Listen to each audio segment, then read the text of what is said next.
ನಮಸ್ಕಾರ ವೀಕ್ಷಕರೇ, ನಟನ ರಮೇಶ್ ಈ ವಿಶೇಷ ನೇರ ಪ್ರಸಾದ ಕಾರ್ಯಕ್ರಮಕ್ಕೆ ಸ್ವಾಗತ. ನಮ್ಮ ಜೊತೆ ಇವತ್ತೊಬ್ಬರ ಭಾಳ ಅಪರೂಪದ ಅತಿಥಿ ಇದ್ದಾರೆ.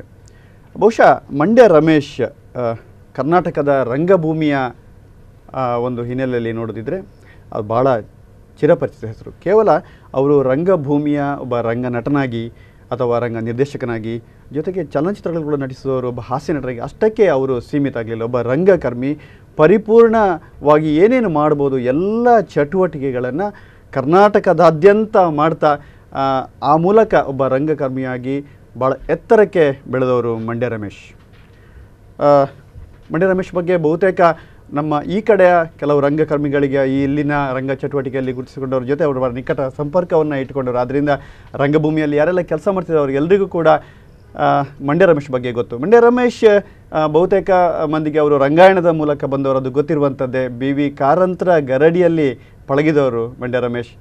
ಅದರಿಂದ ಇವತ್ತು ಭಾಳ ಅನಿರೀಕ್ಷಿತ ಸಂದರ್ಭದಲ್ಲಿ ಅವರು ನಮ್ಮ ಜೊತೆಗಿದ್ದಾರೆ. ಅವರ ಹೇಗೆ ಒಂದು ರಂಗಕರ್ಮಿಯಾಗಿ ಬೆಳೆದು ಬಂದರು, ಆಮೇಲೆ ಈಗಿನ ರಂಗಭೂಮಿಯಲ್ಲಿರುವ ಆಗಿರುವ ಒಂದಷ್ಟು ಸ್ಥಿತ್ಯಂತರಗಳು, ಇದರ ಬಗ್ಗೆ ಎಲ್ಲದರ ಬಗ್ಗೆ ನಮ್ಮ ಜೊತೆ ಮಾತಾಡಲಿದ್ದಾರೆ. ಮಂಡ್ಯ ರಮೇಶ್ ಅವರಿಗೆ ಕಾರ್ಯಕ್ರಮಕ್ಕೆ ಸ್ವಾಗತ. ಸರ್ ನಮಸ್ಕಾರ. ಭಾಳ ದೀರ್ಘ ಕಾಲದ ನಂತರ ನಾನು ನೀವು ಭೇಟಿ ಆಗ್ತಾ ಇದ್ದೇವೆ. ಹೌದು ಸರ್, ಹೌದು, ತುಂಬ ದಿವಸ ಆಗಿದೆ. ಮೈಸೂರಿನಲ್ಲಿದ್ದಾಗ ನಿಮ್ಮ ಜೊತೆ ಭಾಳ ನಿಕಟ ಸಂಪರ್ಕ ಇದೆ. ರಂಗಾಯಣದ ಚಟುವಟಿಕೆಗಳನ್ನು ಭಾಳ ಹತ್ತಿರದಿಂದ ನೋಡ್ತಾ ಇದ್ದೆ. ನಿಮ್ಮ ನಾಟಕಗಳು ಎಲ್ಲವನ್ನು ಆಗ ಒಂದು ಅನುಭವಿಸುವಂಥ, ನೋಡಿ ಖುಷಿ ಪಡುವಂಥ ಸಂದರ್ಭಗಳು ಬರ್ತಾ ಇತ್ತು. ಕೇವಲ ನೀವು ಮಾತ್ರ ಅಲ್ಲ, ನಿಮ್ಮ ಜೊತೆಗೆ ನಮಗೆ BV ಕಾರಂತರನ್ನು ಕೂಡ ಭಾಳ ಹತ್ತಿರದಿಂದ ಕಾಣಲಿಕ್ಕೆ ಸಾಧ್ಯ ಆಗಿತ್ತು. ನೀವು ಹೇಗೆ, ಖಂಡಿತವಾಗ್ಲೂ ಕೂಡ ಒಬ್ಬ ರಂಗಕರ್ಮಿ, ಖಂಡಿತವಾಗ್ಲೂ BV ಕಾರಂತರಂಥ ಒಂದು ಎತ್ತರದ ದೊಡ್ಡ ಆಲದ ಮರದ ಅಡಿ ಒಬ್ಬ ಸಣ್ಣ ಗಿಡವಾಗಿ ಆದರೂ ಬೆಳಿಲಿಕ್ಕೆ ಆಸೆ ಪಡ್ತಾನೆ. ನಾವೇ ಸಾಕ್ಷಿ ಸರ್. ಸೌಭಾಗ್ಯ ಅದು. ಕಾರಂತರಂಥವ್ರ ಜೊತೆ ಕೆಲಸ ಮಾಡೋದು ಅನ್ನೋದೇನೆ, ಅಥವಾ ಸುಬ್ಬಣ್ಣಂಥವ್ರ ಜೊತೆ ಓಡಾಡೋದು ಅನ್ನೋದು ಭಾಳ ದೊಡ್ಡದಾಗಿ ಅವ್ರು ಹೇಳೋದನ್ನೆಲ್ಲ ಕಲಿಬೇಕು, ಪರಿಪಾಲಿಸಬೇಕು, ಪಾಠ ಥರ ನೋಡಬೇಕು ಅಂದ್ಕೊಳ್ಳದೆ ಅವ್ರ ಜೊತೆ ಬದುಕೋದೇನೆ ಒಂದು ರೀತಿ ಜೀವನದ ಕಲಿಕಾ ವಿಧಾನ. ಅದು ಖಂಡಿತ ವಿಧಾನ ಅಂದರೆ ಆದರ್ಶಗಳನ್ನ ಇಟ್ಕೊಳ್ಳೋದು ಹೇಗೆ, ಅದನ್ನು ವಾಸ್ತವಕ್ಕೆ ತರೋದು ಹೇಗೆ. ಯಾಕೆಂದರೆ ಆದರ್ಶ ಮತ್ತು ವಾಸ್ತವ ಎರಡೂ ಬರೆಯೋದು ತುಂಬ ಕಷ್ಟ.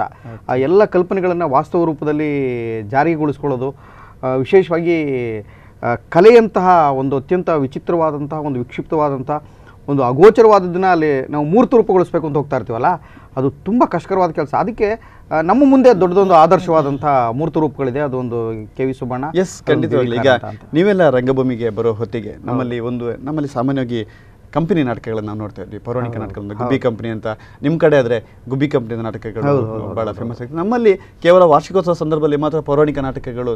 ಆದರೆ ಹೊಸ ಅಲೆಯ ನಾಟಕಗಳು ಅಂತ ಹೇಳುವಂಥ ಒಂದು ಟ್ರೆಂಡ್ ಸ್ಟಾರ್ಟ್ ಆದ್ದೇ ಆರಂಭ ದಿನಗಳಲ್ಲಿ, ನಿನಸಮ್ಮ ನಂತರದ ದಿನಗಳಲ್ಲಿ ಅಂತ ಹೇಳ್ಬೋದು. ನಮಗೆ ಹೊಸ ಲೈಟು, ಅದು ಫೇಡಿನ್ ಆಗೋದು, ಫೇಡಿಟ್ ಆಗೋದು, ಅದು ನಡುವೆ ನಾವು ಸಂಗೀತ, ಇದನ್ನೆಲ್ಲ ಭಾಳ ಹತ್ತಿರದಿಂದ ನೋಡಲಿಕ್ಕೆ ಸಾಧ್ಯ. ಅದು ಹೊಸ ಅಲೆಯ ರಂಗಭೂಮಿ ಚಳವಳಿಗಳು ಆರಂಭ ಆದಾಗ ನಾನು ಮಂಡ್ಯ ರಮೇಶ್ ನಿಮ್ಮ ಜೊತೆ ಕೇಳಲಿಕ್ಕೆ ಭಾಳ ಇಷ್ಟಪಡುವಂಥದ್ದು, ನೀವೊಬ್ಬ ರಂಗ ಕಲಾವಿದ ಆಗಬೇಕು ಅಂತ ತೀರಾ ಆಸೆ ಇಟ್ಕೊಂಡು ಬಂದ್ರ, ಅಥವಾ ಬದುಕಿನ ಕವಲು ದಾರಿಯಲ್ಲಿ ನಿಮ್ಮನ್ನು ಇಲ್ಲಿವರೆಗೆ ಅದು ಹೇಳ್ಕೊಂಡು ಬಂತ? ಸರ್, ನಮ್ಮದು ಬಾಲ್ಯ ಭಾಳ ವಿಶಿಷ್ಟವಾದಂಥ ಬಾಲ್ಯ. ಮಂಡ್ಯ ಜಿಲ್ಲೆಯ ನಾಗಮಂಗಲ ಮತ್ತು ಬೆಳ್ಳೂರು ಅಂತ ಅಲ್ಲಿ ಬೆಳೆದ ಬಾಲ್ಯ ನಂದು. ಅಲ್ಲಿ ರಾತ್ರಿ ಇಡೀ ಕುರುಕ್ಷೇತ್ರಗಳು ಮತ್ತು ಸಾಮಾಜಿಕ ನಾಟಕಗಳು ಮತ್ತು ಈ ಗಣೇಶೋತ್ಸವಗಳು, ರಾಮನವಮಿ ಇಂಥ ಕಡೆಗೆ ಸಂಗೀತ, ಸಾಹಿತ್ಯ ಎಲ್ಲ ಪ್ರೋಗ್ರಾಮ್ ಆಗ್ತಾಯಿತ್ತು. ಈ ನಾಟಕಗಳು ಬರೋಕ್ಕೆ ಅಲ್ಲಿ ತೊಗೊಂಡು ಸೆಟ್ ಹಾಕ್ತಾಯಿದ್ರು. ಮಧ್ಯಾಹ್ನದಷ್ಟೊತ್ತಿಗೆ ಬಂದು ಅಲ್ಲಿ ಪೈಪ್ಗಳನ್ನೆಲ್ಲ ಕಟ್ಟಿ, ಈ ಥರ ಪರದೆಗಳನ್ನೆಲ್ಲ ಎತ್ತಿ ಎಲ್ಲ ಸೆಟ್ ಮಾಡಿ, ಸುತ್ತಲೂ ತಾಡಪತ್ರೆಗಳನ್ನೆಲ್ಲ ಕಟ್ಟಿ ಎಲ್ಲ ಸಿದ್ಧತೆಗಳು ಮಾಡಿಕೊಡೋರು. ಆಮೇಲೆ ಎಲ್ಲ ಬಣ್ಣ ಎಲ್ಲ ಮೆತ್ಕೊಂಡು ಪಟ ಅಂತ ಹುರ್ಕೊಂಡು ಎಲ್ಲ ಜಿಂಕ್ ಪೌಡ್ರ್ಗಳನ್ನೆಲ್ಲ ಕಲಕಿ ಆ ಹಳ್ಳಿಯ ನಾಟಕಗಳು ಮಾಡೋಕ್ಕೆ ಚಂದ್ರನ ಬಿಡೋರು, ಮೇಲಿಂದ ಒಂದು ಗಿಡಗ ತೊಗೊಂಬಂದು, ಮತ್ತೊಂದು ಗರುಡ ತೊಗೊಂಬಂದು, ಒಂದು ಹಾರ ಎರಡನ್ನೂ ಕೃಷ್ಣಂಗೆ ಹಿಂಗೆ ಹಾಕ್ಬಿಟ್ಟು ಹೋಗೋದು. ಇದು ಏನೇನೋ ಆ ಒಂದು ಸಂಭ್ರಮ ಇತ್ತಲ್ಲ, ಆ ಸಂಭ್ರಮಗಳ ಮಧ್ಯೆ ಕಂಪ್ನಿ ನಾಟಕಗಳು ಬರ್ತಾಯಿದ್ವು. ಕಂಪ್ನಿ ನಾಟಕದ ನಟರುಗಳಿಗೆ ಜನ ಹೊಡಿತಾ ಇದ್ದು ವಿಷಲ್ಲು, ಒಂದು ಅವ್ರನ್ನ ಕಂಡು ಎಲ್ಲ ಮೆಚ್ಚುಗೆ ಸೂಚಿಸ್ತಾ ಇದ್ದ ಪ್ರತಿ, ಅವ್ರಿಗೆ ಪ್ರೀತಿ ತೋರಿಸ್ತಾ ಇದ್ದ ರೀತಿ, ಇದು ನನ್ನ ಬದುಕಿನ ಬಾಲ್ಯದಲ್ಲಿ ತುಂಬ ಪರಿಣಾಮ ಬೀರ್ಬಿಡ್ತು. ಬಹುಶಃ ನಾನೊಬ್ಬ ಕಲಾವಿದ ಆಗಬೇಕು ಅಂತ ಅಂದ್ಕೊಂಡೆ. ನನ್ನ ಒಂದೇ ಒಂದು ಸೌಭಾಗ್ಯ ಬದುಕಿನಲ್ಲಿ ನಾನು ಮಾಡ್ಕೊಂಡು ಸಾಧಿಸಿದ್ದೇನು ಅಂದರೆ, ನಾನು ಕಲಾವಿದ ಆಗಬೇಕು ಅಂದ್ಕೊಂಡಿದ್ದೆ. ಕಲಾವಿದ ಆಗೋ ಹಾದಿಲಿದ್ದೀನಿ, ಇನ್ನೂ ಪೂರ್ಣ ಕಲಾವಿದ ಆಗಿಲ್ಲ, ಇನ್ನು ನನಗೆ ಅನಿಸಿಲ್ಲ ಯಾವತ್ತೂ. ಅದು ನನಗೆ ಹೆಲ್ಪ್ ಮಾಡ್ತು. ನನಗೆ ಆ ಥರ ನನ್ನ ಪ್ರಚೋದಿಸಿದ್ದು ನನ್ನ ಬಾಲ್ಯದ ಗ್ರಾಮೀಣ ಪರಿಸರದಲ್ಲಿರುವಂಥ ಸಾಂಸ್ಕೃತಿಕ ಚಟುವಟಿಕೆ ಇದೆಯಲ್ಲ, ಅದು ನನ್ನ ಪ್ರೇರೇಪಿಸ್ತು. ಅಲ್ಲ, ಸಾಮಾನ್ಯವಾಗಿ ಬಾಲ್ಯದಲ್ಲಿರುವಾಗ ಅಪ್ಪ ಅಮ್ಮ ಏನು ನಿರೀಕ್ಷೆ ಮಾಡ್ತಾರೆ, ಮಗ ಕಲೀಲಿ, ಈ ನಾಟಕ ಅದ್ಯಾಕಪ್ಪ ನಿನಗೆ ಹೊಟ್ಟೆ ತುಂಬಿಸ್ತದ, ಬಹಳ ಸಲ ನಾವು ಸಂಗೀತ ಏನು ಹೊಟ್ಟೆ ತುಂಬಿಸ್ತದ, ನಾಟಕ ಏನು ಹೊಟ್ಟೆ ತುಂಬಿಸ್ತದ ಅಂತ ಪ್ರಶ್ನೆಗಳು ಸಹಜ ಅಂತೇಳಿ ನಮ್ಮ ಅಪ್ಪ ಅಮ್ಮ ನಮ್ಮಲ್ಲಿ ನಿರೀಕ್ಷೆ ಇಟ್ಕೊಂಡಾಗ ಆ ಸಂದರ್ಭದಲ್ಲೂ ಕೂಡ ನೀವೊಬ್ಬ ಈ ರಂಗಭೂಮಿಗೆ ಬರಬೇಕು ಅಂತ ಹೇಳುವಾಗ ನಿಮ್ಮ ಮನೆಯಲ್ಲಿ ಅಂತ ಒಳ್ಳೆ ಪ್ರೋತ್ಸಾಹಗಳಿರ್ತಿತ್ತು? ಸರ್ ಆರಂಭದಲ್ಲಿ ಇರಲಿಲ್ಲ ಸರ್, ಸುಳ್ಳಾಕೆ ಇರಲಿಲ್ಲ. ನಮ್ಮ ಅಪ್ಪ ಕೂಡ ಒಬ್ಬ ಎಲ್ಲರಂಗೆನೆ ಒಬ್ಬ ಡಾಕ್ಟರ್ ಆಗಲಿ, ಒಬ್ಬ ಇಂಜಿನಿಯರ್ ಆಗಲಿ, ಚೆನ್ನಾಗಿ ದುಡ್ಡು ಸಂಪಾದನೆ ಮಾಡಬೇಕು, ಸೆಟ್ಲ್ ಆಗಲಿ ಅಂತಲೇ ಇತ್ತು.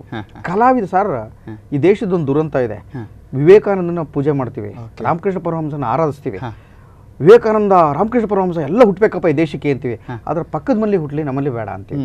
ಯಾರ ಮಲ್ಲಿ ಸನ್ಯಾಸಿ ಆಗೋದು ಆಸೆ ಪಡ್ತಾರೆ ಸರ್. ಹಂಗೇನೆ ಕಲಾವಿದ ಆಗೋದು ಅಷ್ಟೇ. ಅವನು ದೊಡ್ಡದಾಗಿ ಸಾಧಿಸಿದ ಮೇಲೆ ಇಡೀ ಜಗತ್ತವನ್ನ ಪ್ರೀತಿ ಮಾಡ್ತಾನೆ. ಆದರೆ ಅದ್ರ ಹಿಂದೆ ಅವನು ಅನುಭವಿಸ್ತಕ್ಕಂಥ ಯಾತನೆ, ಈ ಬದುಕಿನ ಎಲ್ಲ ಸಂಪೂರ್ಣ ತಲ್ಲಣಗಳಿದೆಯಲ್ಲ, ಅದನ್ನ ಹಂಚ್ಕೊಳ್ಳೋಕ್ಕೆ ಯಾರೂ ಭಾಗಿಯಾಗೋದಿಲ್ಲ. ಕಲಾವಿದ ಆಗಲೇಬೇಕು ಅನ್ನೋ ಹಠ ಹಿಡಿದು ಸಾತ್ವಿಕ ಹಠದಿಂದ ಮುನ್ನುಗ್ಗಿದ್ರೆ ಕಲಾವಿದ, ಸಾಹಿತಿ, ದೊಡ್ಡ ವಿಮರ್ಶಕ, ದೊಡ್ಡದೊಂದು ಏನು ಬೇಕಾದರೂ ಆಗ್ಬೋದು ಅಂತ ನನ್ನ ಬದುಕಿನಲ್ಲಿ ಅದನ್ನು ಜಾರಿಗೆ ತರುವ ಹಂತದಲ್ಲಿ ನಾನು ಇದ್ದೀನಿ ಅಷ್ಟೇ. ಬಹುತೇಕ ನಮಗೆ ಗ್ರಾಮೀಣ ಪರಿಸರ ಅಂತ ಹೇಳಿದ್ರಿ. ಹ್ಞೂ ಸರ್. ಗ್ರಾಮೀಣ ಬದುಕು, ಗ್ರಾಮೀಣ ಪರಿಸರ ಇದರೆಲ್ಲ ಒಂದು ರೀತಿಯಲ್ಲಿ ನಾವೇನೀಗ ರಂಗಭೂಮಿಯಲ್ಲಿ ನಾಟಕದ ಪ್ರಶ್ನೆ, ಅದ್ರ ಜೊತೆಗೆ ಹೆಚ್ಚು ತುಂಬ ಹತ್ತಿರದ ಸಂಬಂಧಗಳಿರ್ತವೆ. ಹೌದು ಸರ್, ಹೌದು, ತುಂಬ ಒಳ್ಳೆ ಮಾತು ಹೇಳಿದ್ರಿ. ಗ್ರಾಮೀಣ ಪರಿಸರದಲ್ಲಿ ಬೆಳೆದವ್ರಿಗೆ ಇರುತ್ತಂಥ ಒಂದು ಆಪ್ತ ಭಾವ ಇದೆಯಲ್ಲ, ಆತ್ಮೀಯವಾಗಿ ಒಬ್ಬರನ್ನೊಬ್ರು ಅರ್ಥ ಮಾಡ್ಕೊಳ್ಳೋಕ್ಕೆ ಅಥವಾ ಸಂಕಷ್ಟದಲ್ಲಿದ್ದವ್ರಿಗೆ ನೆರವಾಗಬೇಕು ಅನ್ನೋ ಗುಣ ಇದೆಯಲ್ಲ, ಅದು ಗ್ರಾಮೀಣ ಭಾಗದಲ್ಲಿ ತುಂಬ ಚೆನ್ನಾಗಿ ಫಲಿಸುತ್ತೆ. ಅದು ಒಡನಾಡಿದ್ರೆ ಸಿಗೋ ಸಂತೋಷ ಇದೆಯಲ್ಲ, ಅದನ್ನು ಕಲಾರೂಪದಲ್ಲಿ ಮಂಡಿಸ್ತೀವಿ ಅಂತ. ಮೂಲಭೂತವಾಗಿ ಕಲೆ ಅನ್ನೋದೇ ಒಂದು ಸುಳ್ಳು ಅಂತ ಒಂದು ಪರಿಕ್ರಮ ಎಲ್ಲ ನಂಬ್ಕೊಂಡು ನಾಟಕ ಮಾಡ್ತಾರೆ, ಒಂದು ಸುಳ್ಳು, ಸಿನಿಮಾ ಒಂದು ಸುಳ್ಳು, ಸಾಹಿತ್ಯ ಒಂದು ಸುಳ್ಳು, ಯಾಕೆಂದ್ರೆ ವಾಸ್ತವದ ಬಿಟ್ಟು ಬೇರೆ ಕಡೆ ಅಂತ. ಆದರೆ ಅದರಲ್ಲೂ ಸತ್ಯವಾದದ್ದಿದೆ ಅಂತ ತೋರ್ಪಡಿಸ್ಕೊಳ್ಳೋದಕ್ಕೆ ಸಾಧ್ಯ ಇದೆ. ಅಂದರೆ ಸುಳ್ಳಿನಲ್ಲೂ ಒಂದು ಸತ್ಯ ಇದೆ, ಇವೆಲ್ಲ ಸುಳ್ಳು ತಾನೆ. ಈ ಸುಳ್ಳಿನಲ್ಲಿ ಒಂದು ಸತ್ಯ ಇದೆ ಅಂತ ಜನಕ್ಕೆ ಆಪ್ತ ಭಾವದಿಂದ ಹೇಳ್ಕೊಡೋ ಕಲೆ ಗೊತ್ತಿರೋನ್ಗೆ ಜೀವನಾನುಭವ ಇರಬೇಕು ಅಂತ. ಆ ಜೀವನಾನುಭವ ದೊರಕಿಸ್ಕೊಡೋದು ಈ ಗ್ರಾಮ್ಯ ಭಾವ. ಅದು ನಿಮ್ಮ ನಾಗಮಂಡಲ ಆಗ್ಬೋದು, ನಿಮ್ಮ ಎಲ್ಲ ಯಕ್ಷಗಾನ ಆಗ್ಬೋದು, ನಿಮ್ಮ ಮತ್ತೊಂದು ಅದು ತಾಳಮದ್ದಳೆ ಆಗ್ಬೋದು, ನಮ್ಮ ಕಡೆಯ ಹರಿಕತೆ ಆಗ್ಬೋದು, ನಮ್ಮ ಕಡೆ ಮತ್ತು ಎಲ್ಲದೂ ಅದು ದೊರಕಿಸ್ಕೊಡುತ್ತೆ. ಅದಕ್ಕೆ ಗ್ರಾಮ್ಯ ಬಾಲ್ಯ ಮನುಷ್ಯನಿಗೆ ತುಂಬ ಒಳ್ಳೆಯದನ್ನು ಕಲಿಸ್ಕೊಡುತ್ತೆ, ಸಂಬಂಧಗಳ ಬೆಸೆಯೋ ದೃಷ್ಟಿ. ಯಾಕಂದರೆ ಎಷ್ಟೋ ಸಂದರ್ಭಗಳಲ್ಲಿ ನಮಗೆ ಹೊಸ ಅಲೆಯ ರಂಗಭೂಮಿ ನಾಟಕಗಳಲ್ಲಿ ಜಾನಪದ ಬೇಸ್ಡ್, ಅಂದರೆ ಫಾರ್ ಎಕ್ಸಾಂಪಲ್ ನಾಗಮಂಡಲ ಆಗಿರ್ಬೋದು, ಅಥವಾ ಅಗ್ನಿ ಮತ್ತು ಮಳೆ, ಅಥವಾ ಈ ಥರ ಜನಪದ ಹಿನ್ನೆಲೆ ಇರುವಂಥವು, ಜನಪದದ ಬೇಸ್ ಇರುವಂಥ ಕತೆಗಳು ಯಾವಾಗಲೂ ಆ ನಾಟಕ ತುಂಬ ಖುಷಿ ಕೊಡ್ತದೆ ನೋಡುವನಿಗೆ ಕೂಡ. ಅದೇ ನೀವು ಹೇಳಿದಾಗೆ ಬಹುತೇಕ ನಮ್ಮಲ್ಲಿರುವ ಆಚರಣೆಗಳಾಗಿರ್ಬೋದು, ನಂಬಿಕೆಗಳಾಗಿರ್ಬೋದು, ಇದು ಎಲ್ಲೋ ಒಂದು ಕಡೆ ಇಂಥದ್ದು ನಾಟಕ ಪ್ರದರ್ಶನದ ಸಂದರ್ಭದಲ್ಲಿ ಹೆಚ್ಚು ಆಪ್ತತೆಯನ್ನು. ಸರಿ, ಯಾಕೆಂದರೆ ಜನ ಆ ಪಾತ್ರಗಳ ಜೊತೆ ಆ ಬದುಕಿನ ಜೀವನ ಗತಿ ಬಗ್ಗೆ ಅದರಲ್ಲಿ ಗುರುತಿಸ್ಕೊಳ್ಳುವಂಥ ಪ್ರಯತ್ನ ಮಾಡ್ತಾರೆ ಸರ್. ನಾನು ನೋಡಿದ್ದೀನಿ, ಅಲ್ಲಿ ಆಗ್ತಾ ಇರೋ ತೇರು ನಮ್ಮೂರು ತೇರು, ಅಲ್ಲಿ ಆಗ್ತಾ ಇದೆಯಲ್ಲ, ಆ ಹುಡುಗಿ 2 ಜಡೆ ಕಟ್ಕೊಂಡು ಲಂಗ ಬ್ಲೌಸ್ ಹಾಕೊಂಡಿದ್ದಾಳಲ್ಲ, ಅದು ನಾನು ನೋಡಿದ ಹುಡುಗಿ, ಅವರಿಬ್ರು ಯಾರೋ ಪ್ರಿಯತಮೆ, ಅದು ನಂದು, ಅದು ಲವ್ ಅಂತ ಹಿಂಗೆ ನಂಬ್ಕೊಳ್ಳೋ ಇದಿದೆಯಲ್ಲ, ಬಹಳ ಬೇಗ ಕಲೆಗೆ ಜನ ಒಲಿತಾರೆ. ಕಲೆಗೆ ಒಲಿಸ್ಕೊಳ್ಳೋ ಗುಣ ತುಂಬ ಇದೆ. ಎಲ್ಲಿ ಇಂಥ ಎಲ್ಲ ವಿದ್ಯುನ್ಮಾನ ಪ್ರಕಾರಗಳು ಮಾಧ್ಯಮಗಳು ಬಂದಾಗಲೂ ಜನ ಆ ಪ್ರೀತಿಗೆ ಹೇಗೆ ಒಲಿತಾರೆ, ಪ್ರೀತಿ ಅನ್ನೋದು ಹೇಗೆ ಒಂದು ವಿಸ್ಮಯ ಅಂತ ಭಾವಿಸ್ತಾರೆ, ಹಾಗೆ ಕಲೆ ಕೂಡ ನನ್ನ ಬದುಕಿಗೆ, ನನ್ನ ಮಟ್ಟಿಗಂತೂ ನನ್ನ ಇಡೀ ಬದುಕಿಗೆ ಕಲೆ ಅನ್ನೋದು ಒಂದು ದೊಡ್ಡ ವಿಸ್ಮಯ. ಯಾಕೆಂದ್ರೆ ಬೇಡ ಬೇಡ ಅಂತ ದೂರೀಕರಿಸಿದ್ರೆ ಮತ್ತೆ ಅದರೊಳಗೆ ಇನ್ವಾಲ್ವ್ ಆಗೋದಿದೆಯಲ್ಲ, ಅದು ಜನ ಈ ಕಲೆನಲ್ಲಿ ಮಾಡ್ಕೊಂಡಿದ್ದಾರೆ. ಅದು ತುಂಬಾ ಸಹಾಯ ಮಾಡಿ. ನೀವು ಹೇಳಿದಾಗ ನನ್ನ ನೆನಪಾಯ್ತು, ದುರಾದ್ ದೇಶಪಾಂಡೆ ಅವರು ನಿರ್ದೇಶನ ಮಾಡಿದ ಹಕ್ಕಿ ಹಾರುತ್ತಿದೆ ನೋಡಿದಿರಾ ಅಂತ ನಾಟಕಗಳೆಲ್ಲ, ಪಾತ್ರಗಳೇ ಅದೆಲ್ಲ ಕೂಡ ನಮ್ಮ ಬದುಕಿನಲ್ಲಿ ನಡೆದ ಪ್ರೇಮ ಪ್ರಕರಣಗಳು, ನಮ್ಮ ಜೊತೆಗಾತಿಯೋ ನಮ್ಮ ಜೊತೆಗಾರನೋ ಅಂತ ಹೇಳುವಂಥ ಆಪ್ತತೆಯನ್ನು ಮೂಡಿಸ್ತೇವೆ. ಓಕೆ, ನಾನು ರಮೇಶ್, ನೀವು ಮಂಡ್ಯ ರಮೇಶ್ ಅಂತ ಖ್ಯಾತರಾದದ್ದೇ ರಂಗಾಯಣದಲ್ಲಿ. ಹೌದು ನಂತರ ನೀವು ರಂಗಾಯಣದಲ್ಲಿ ನಿಮ್ಮ ಹೆಸರೇ ಬಹುಶಃ ಮಂಡ್ಯ ರಮೇಶ್ ಅಂತಲೇ ನೀವು ಗುರುತಿಸಿಕೊಂಡ್ರಿ. ಸೊ ಇಡೀ ರಂಗಾಯಣದ ಅನುಭವ ನಿಮಗೆ ಹೇಗಿತ್ತು ಅಂತ? ಸರ್, ನಾನು ನೀನಾಸಂ ತಿರುಗಾಟದಲ್ಲಿದ್ದೆ. ನೀನಾಸಂ ತಿರುಗಾಟದ ಮೊಟ್ಟಮೊದಲ ತಿರುಗಾಟದ ಎಣಿಗಿ ನಟರಾಜು, KG ಕೃಷ್ಣಮೂರ್ತಿ ಬಹಳ ದಿಗ್ಗಜರಿದ್ದಂಥ ತಿರುಗಾಟ ಅದು. ಜಂಬೆ ಪ್ರಧಾನ ನಿರ್ದೇಶಕರಾಗಿದ್ದರು, ಅಕ್ಷರ ಡೈರೆಕ್ಟ್ ಮಾಡ್ತಾಯಿದ್ರು, ಸುಬ್ಬಣ್ಣವ್ರು ಮುಂಚೂಣಿ ನಿಂತ್ಕೊಂಡು ಒಂದು ರೆಪರ್ಟರಿ ಹೇಗಿರಬೇಕು, ಅತ್ಯಂತ ಸರಳ ಕೃತಿಯಲ್ಲಿ ಇಡೀ ಕರ್ನಾಟಕದ ರಂಗಭೂಮಿಯನ್ನು ಪ್ರಪಂಚದ ಮೂಲೆಗೆ ತೊಗೊಂಡು ಹೋಗೋದಕ್ಕೆ, ದಾಖಲು ಮಾಡೋದಕ್ಕೆ ಯೋಗ್ಯವಾಗಿರುವಂಥ ಸಂಸ್ಥೆ ನಿರ್ಮಾಣ ಮಾಡಬೇಕು ಅಂತ ತಿರುಗಾಟ ಶುರುವಾಗಿದ್ದು. ಅಂಥದ್ದೊಂದು ಸಂದರ್ಭದಲ್ಲಿ ಮೊದಲ ವರ್ಷದ ಮೊದಲ ನಟನಾಗಿ ನಾನು ಆಯ್ಕೆ ಆಗಿದ್ದೆ ಫಸ್ಟ್ ಬ್ಯಾಚಲ್ಲಿ. ತಿರುಗಾಟ ಅನ್ನೋ ಪ್ರಾಜೆಕ್ಟ್ ಮೊದಲನೇ ದಿವಸ ಹೊರಟಾಗ ಪ್ರಸನ್ನ ನಮ್ಮ ಪಕ್ಕದಲ್ಲಿ ಕೂಡಿಸ್ಕೊಂಡು ಮಗು ಥರ ದಯವಿಟ್ಟು ಬಿಸಿನೀರೇ ಕುಡೀರಿ, ಎಲ್ಲಿ ನಿದ್ದೆ ಸಿಕ್ಕರೆ ಅಲ್ಲೇ ಮಾಡ್ಕೊಂಬಿಡಿ, ಯಾಕೆಂದ್ರೆ ನಿದ್ದೆ ಕಮ್ಮಿ ಸಿಗುತ್ತೆ ಅಂತ. ಒಂದು ದಿವಸಕ್ಕೆ ಬೆಳಗ್ಗೆ ಒಂದು ನಾಟಕ, ಮಧ್ಯಾಹ್ನ ಒಂದು ನಾಟಕ, ಸಂಜೆ ಒಂದು ನಾಟಕ. ಬೆಳಗ್ಗೆ ನೀಲಿ ಕುದುರೆ ಅಂತ ಹಳ್ಳಿಗಳಲ್ಲಿ ಬೀದಿ ನಾಟಕ ಥರ ಮಾಡಿಕೊಂಡು ಭಾಳ ಅಲ್ಲೇ ಸ್ಥಳ ಕರ್ಕೊಂಡು ಸ್ಕೂಲು ಕಾಲೇಜ್ಗಳಲ್ಲಿ ಮಾಡ್ತಾ ಇದ್ವಪ್ಪ. ಲೈಟ್ಸ್ ಏನು ಬೇಕಾಗಿರಲಿಲ್ಲ, ಸೂರ್ಯನ ಬೆಳಕೆ ನಮಗೆ ಬೆಳಕು. ಮಧ್ಯಾಹ್ನದಷ್ಟೊತ್ತಿಗೆ ಸಾಂಬ ಶಿವಪ್ರಹಸನ ಮಾಡಿ ರಾತ್ರಿಗೆ ಲೋಕಶಾಕುಂತಲ ಅಂತ ಒಂದು ಯಕ್ಷಗಾನದ ಹಿನ್ನೆಲೆ ಇಟ್ಕೊಂಡು ಮಾಡಿರುವಂಥ ನಾಟಕ. ಅಂದರೆ ಶಕುಂತಲೆಯ ಇಡೀ ಬದುಕನ್ನು ಇವತ್ತು ನಿಂತ್ಕೊಂಡು ನೋಡಿದ್ರೆ ಏನಾಗುತ್ತೆ, ನಮ್ಮಲ್ಲಿ ಎಷ್ಟು ಜನ ಶಕುಂತಲಿದ್ದಾರೆ, ದುಷ್ಯಂತರು ಬಿಡಿ ಗಳಿಗೆ ಸಿಗ್ತಾರೆ, ಎಲ್ಲ ಕಡೆ ಹಾದಿ ತರದ್ರೆ ನಿಮಗೆ ಎಲ್ಲ ರಾಜಕೀಯದಲ್ಲೂ ದುಷ್ಯಂತರು ತುಂಬಾ ಜನ ಸಿಗ್ತಾರೆ. ಹಾಗಾಗಿ ಅವ್ರ ಬದುಕಿನ ಇವತ್ತು ನಿಂತ್ಕೊಂಡು ನೋಡಿದ್ರೆ ಏನಾಗುತ್ತೆ. ಸುಬ್ಬಣ್ಣ ಬಹಳ ಚೆನ್ನಾಗಿ ಅನಲೈಸ್ ಮಾಡಿದಾರ ಇಡೀ ನಾಟಕನ. ಅಂತ ಆಮೇಲೆ ತದ್ರೂಪಿ ಅನ್ನೋ ನಾಟಕ, ಒಂದು ದಿವಸಕ್ಕೆ 2 ನಾಟಕ 3 ನಾಟಕ, ಇಡೀ ವರ್ಷ 130-140 ನಾಟಕಗಳನ್ನ ಕರ್ನಾಟಕದ ಬರ್ತಿ ಸತತವಾಗಿ ಒಂದು ಎಳೆ ಹುಡುಗರ ತಂಡ. ಲಂಕೇಶ್ ಬಹಳ ಒಳ್ಳೆ ಪಟ್ಟ ಕೊಟ್ಟಿರೋದು ತಂಡಕ್ಕೆ, ಶಿಸ್ತಿನ ಎಳೆಯರ ತಂಡ. ನಾನು ಆದಿಮೂರ್ತಿ ಮಾಡ್ತಿದ್ದೆ. ನಾನು ಆಕ್ಚುಲ್ ಆಗಿ ಆ ನಾಟಕದಿಂದಲೇ ನನ್ನ ಬದುಕು ಹೊಸ ತಿರುವಾಗಿದ್ದು. ಕಾರಂತರು ಅವರ ಭೂಪಾಲ್ ಪ್ರಕರಣದಿಂದ ವಾಪಸ್ ಬಂದು ನನಗೆ ಆದಿಮೂರ್ತಿ ಪಾತ್ರ ಕೊಟ್ಟರು, ಮಿಸ್ ಸದಾರಮೆ ಅಂತ ಡೈರೆಕ್ಟ್ ಮಾಡಿದ್ರು. ನಾನು ಆದಿಮೂರ್ತಿ ಪಾತ್ರ ನೋಡಿ ತುಂಬಾ ಇಷ್ಟ ಆಗ್ಬಿಟ್ಟು ಅವ್ರಿಗೆ, ನೀನು ಯಾಕೆ ನಿನಾಸಂ ತಿರುಗಾಟಕ್ಕೆ ಬರಬಾರ್ದು, ಇದು ನಿನಾಸಂ ತಿರುಗಾಟದಲ್ಲಿ ಇದೆ, ನಿನ್ನ ನಿಧಾನವಾಗಿ ರಂಗಾಯಣಕ್ಕೆ ಬರ್ಬೋದಲ್ಲ ಅಂತ ರಂಗಾಯಣದ ಇಂಟರ್ವ್ಯೂಗೆ ನಾನು ಅಪ್ಲಿಕೇಶನ್ ಹಾಕಿ ನೀನು ರಂಗಾಯಣದಲ್ಲಿ ನನ್ನ ಗುರುತಿಸ್ಕೊಳ್ಳೋ ಹಾಗೆ ಮಾಡಿದ್ದೆ ಕಾರಂತರು. ಇವತ್ತು ನಾನು ಏನು ಮಾಡಿದ್ರು ಕಾರಂತರು ನನಗೆ ಪದೇ ಎಲ್ಲ ಕಡೆ ಮೆನ್ಷನ್ ಮಾಡ್ತಾ ಇರ್ತಾರೆ, ಏನು ಜಪ ಹಿಡಿದು ಬಿಟ್ಟಿದೆ. ಇಲ್ಲ, ಜಪ ಅಲ್ಲ, ನಂಗೆ ಅನಿವಾರ್ಯ ಆಗೋಗ್ಬಿಟ್ಟಿದೆ. ಕಾರಂತರು ಡೈರೆಕ್ಷನ್ನಿಂದ, ಕಾರಂತರು ಮಾತುಗಳಿಂದ, ಕಾರಂತರು ಬದುಕಿನ ರೀತಿಯಿಂದ, ಇದೆಲ್ಲದರಿಂದ ಆ ಪ್ರಭಾವದಿಂದ ಹೊರಬರೋದು ತುಂಬ ಕಷ್ಟ. ಯಾಕೆ ಅಂತಂದರೆ ಅದು ಯಾವುದೇ ಮನುಷ್ಯನ ಬೆಳವಣಿಗೆಗೆ, ಆಂತರಿಕ ಬೆಳವಣಿಗೆಗೆ ಆಪ್ತವಾಗಿ ಹೃದಯದ ಮೂಲಕ ಬೇಸಿಯುವಂಥ ಒಂದು ವಿಧಾನ ಅವ್ರದ್ದು ಬೆಳವಣಿಗೆ. ಅದು ನಂಗೆ ತುಂಬ ಅಂತರ್ಸ್ಪರ್ಶಿ. ಅದು ಅವರು ಕೈ ಮೇಲೆ ನಮಗೆ ಹಿಂಗೆ, ನನ್ನ ಕೈ ಮೇಲೆ ಹಿಂಗೆ ತಲೆ ಸವರ್ತಾ ಮಾತಾಡಿದ್ರೆ ಏನಾರು ಒಂದು ವಿಷಯ ಅಂತಿದ್ರೆ ಅದು 100 ಕಾಲ ತುಂಬ ಬದುಕನ್ನ, ತುಂಬ ಎಳೆಯ ಜೀವನಗಳನ್ನ, ಸಂಕಷ್ಟಗಳನ್ನ ಸಾಂತ್ವನಗೊಳಿಸ್ಲಿಕ್ಕೆ ಬೇಕಾದಂಥ ಒಂದು ಮಾಂತ್ರಿಕ ಶಕ್ತಿ ಕಾರಂತರಿಗಿತ್ತು. ಅದು ಪ್ರತಿಯೊಬ್ಬರಿಗೂ ಬೇರೆಯಾಗಿ ಕಂಡಿದ್ದಾರೆ. ತಮಾಷೆ ಅಂದರೆ ಕಾರಂತರು ಒಂದು ಬುಕ್ ಬಿಡುಗಡೆ ಮಾಡಿದ್ದಾರೆ, ಏನೋ ವೈದೇಹಿ ಅವ್ರ ಕೈಲಿ ಹೇಳಿ, ಅದು ಇಲ್ಲಿರಲಾರೆ ಅಲ್ಲಿಗೆ ಹೋಗಲಾರೆ ಜೀವನಚರ್ಯ. ಅದಲ್ಲದ ಕಾರಂತರು ಅದರಿಂದ ಬಿಟ್ಟು 100 ಘಟನೆಗಳು, 100 ಜನರು, 100 ಪ್ರೀತಿ ಮಾಡುವಂಥ ಹೃದಯಗಳು ಅವು ನಡೆಸ್ಕೊಂಡ್ರು. 100 ಅಲ್ಲ ಸರ್, 1000 ಇದೆ. ಪ್ರತಿಯೊಬ್ಬರಿಗೂ ಕಾರಂತ ಬೇರೆ ಬೇರೆಯವರೇ ಆಗಿದ್ದಾರೆ. ಸುಬ್ಬಣ್ಣಂಗೆ ಕೂಡ ಶಕ್ತಿ ಇತ್ತು, ಸುಬ್ಬಣ್ಣಗೆ ಬೇರೆಯಾಗೇ ಇದ್ದಾರೆ. ನನಗೆ ಹಾಗಾಗಿ ಈ ಕಾರಂತರು ಮತ್ತು ಸುಬ್ಬಣ್ಣ ಒಂದೇ ನಿನಸಂ ತಿರುಗಾಟದಲ್ಲಿ ನನಗೆ ಅಲ್ಲಿ ಸಿಕ್ಕಿದ್ದು ನನ್ನ ಸೌಭಾಗ್ಯ ಅಂತ ಭಾವಿಸ್ತೇನೆ. ಅವರು ನನಗೆ ಜೀವನದ ಆದರ್ಶಗಳನ್ನು, ರಂಗಭೂಮಿಯ ಕಲಿಕಾ ವಿಧಾನವನ್ನು, ರಂಗಭೂಮಿಯನ್ನು ಸಾಮಾನ್ಯ ಜನಕ್ಕೆ ತಲುಪಿಸೋದ್ರಿಂದ ಹಿಡಿದು ಪಂಡಿತ ಪಾಮರರಿಗೂ ಒಬ್ಬ ಶೇಕ್ಸ್ಪಿಯರ್ ಹೇಗೆ ಸಲ್ತಾನೆ ಹಾಗೆ ಪ್ರದರ್ಶನದ ರಂಗಕೃತಿಯಾಗಿ ಸಲ್ಲಿಸೋದಕ್ಕೆ ನೀನು ಶ್ರಮ ಪಡಬೇಕು ಅಂತ ಇಂಡೈರೆಕ್ಟ್ ಆಗಿ ಬೋಧಿಸಿದ್ದಲ್ಲ ಅದು. ಡೈರೆಕ್ಟ್ 2 2 2 1 2 ಹಂಗೆ ಹೇಳ್ಕೊಂಡಿದ್ದಲ್ಲ ಅದು. ಸುಮ್ಮನೆ ಬಿಟ್ಬಿಡೋದು.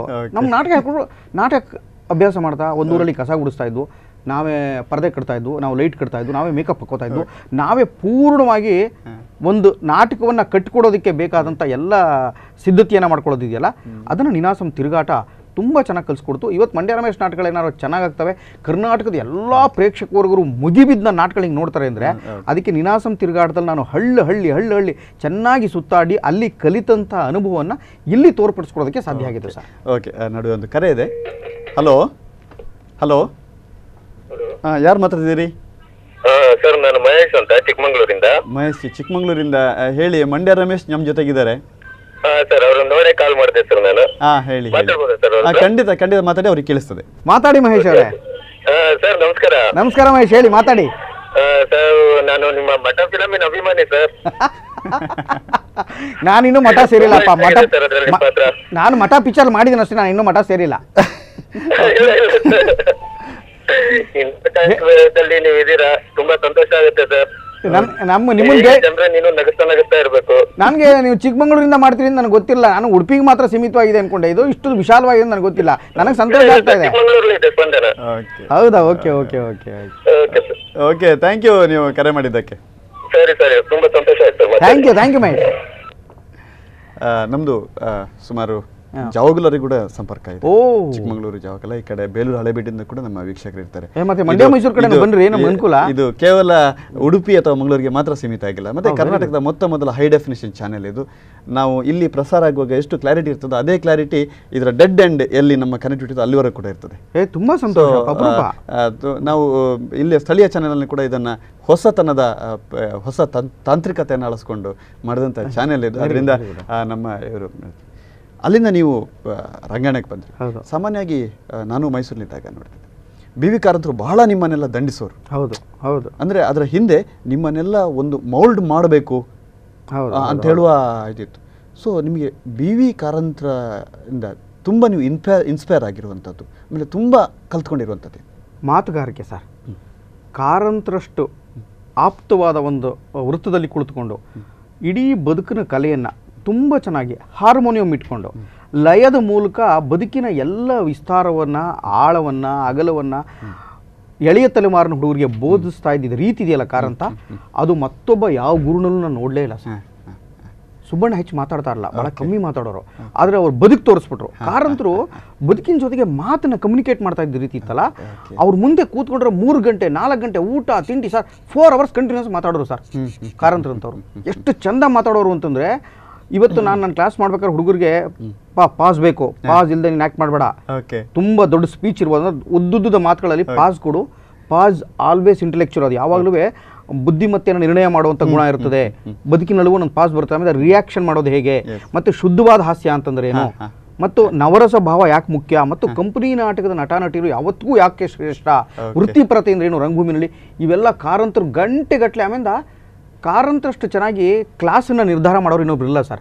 ಎಲ್ಲರೂ ಸಿಲೆಬಸ್ ಹಾಕೊಂಡು ಪಾಠ ಮಾಡ್ತಾರಲ್ಲ ಸರ್, ಅವರು ಪ್ರತಿ ಶನಿವಾರ ಬೆಳಗ್ಗೆ ನೀವೆಲ್ಲ ವಾಕಿಂಗ್ ಹೋಗಬೇಕು, ಸುಮ್ಮನೆ 10 ಮೈಲಿ ನಡೆಸೋದು, ಸುಸ್ತಾಗಿ ಬೆವರು ಸುರಿದ ಮೇಲೆ ಮತ್ತೆ ಭಾನುವಾರ ಬೆಳಗ್ಗೆ ಏನು ಹೇಳಿ ನಮಗೆ ಪ್ರತಿಯೊಂದು ಜಾಗನ ಭೇಟಿ ಆಗಬೇಕು. ಜಾಗಗಳು ಭೇಟಿ ಆಗ್ತಾರೆ, ಯಾವುದು ಸ್ಮಶಾನ, ಹೆಣ ಕೊಯ್ಯೋ ಮನೆ, ಹೆರಿಗೆ ಆಗ್ತಾ ಇದ್ರೆ ತೋರಿಸೋದು, ಮತ್ತು ಎಲ್ಲೆಲ್ಲಿ ಹೆಣನ ಡಿಸೆಕ್ಟ್ ಮಾಡ್ತಾರೆ, ಎಲ್ಲೆಲ್ಲಿ ವಾಸನೆ ಬರ್ತದೆ, ಅದ್ರ ಆಮೇಲೆ ಸಂತೆ ಅಂದ್ರೆ ಏನು, ಜಾತ್ರೆ ಅಂದ್ರೆ ಏನು, ತೇರು ಅಂದ್ರೇನು, ಇದನ್ನೆಲ್ಲ ಶಾಸ್ತ್ರೋಕ್ತ ಪ್ರತಿಯೊಬ್ಬರಿಗೂ ತೋರಿಸಿ ಅದನ್ನ ಮತ್ತೆ ರೀಕ್ರಿಯೇಟ್ ಮಾಡಿ. ಅಂದ್ರೆ ಅಂತ ರಿಯಲ್ ಅನುಭವಗಳನ್ನು ಪಡ್ಕೊಂಡ್ರೆ ಮಾತ್ರ ನಿಮ್ಮ ನಟನೆಯಲ್ಲಿ ಕೂಡ ಅದರ ಭಾವನೆಗಳನ್ನು ವ್ಯಕ್ತಪಡಿಸಲಿಕ್ಕೆ ಸಾಧ್ಯ, ಅದನ್ನ ನಿಮ್ಮ ಗೆಸ್ಚರ್ ಆಗಿರ್ಬೋದು ಎಲ್ಲವನ್ನು ಅನುಭವಿಸ್ಲಿಕ್ಕೆ ಸಾಧ್ಯ ಅನ್ನುವಂಥದ್ದು ಒಂದು ಆ ಪರಿಕಲ್ಪನೆ ಬಹಳ ಸ್ಪಷ್ಟತೆ ಇತ್ತು. ಹೌದು, ಎಸ್. ನಾನು ಇದಕ್ಕೆ ಸಂಬಂಧಪಟ್ಟಿಗೆ ಮತ್ತೆ ನಿಮ್ಮ ಮಾತುಕತೆಯನ್ನು ಮುಂದುವರಿಸ್ತೇನೆ. ಈಗ ನಟನಾ ರಮೇಶ್ ನೇರ ಪ್ರಸಾರ ಕಾರ್ಯಕ್ರಮದಲ್ಲಿ ಬ್ರೇಕ್.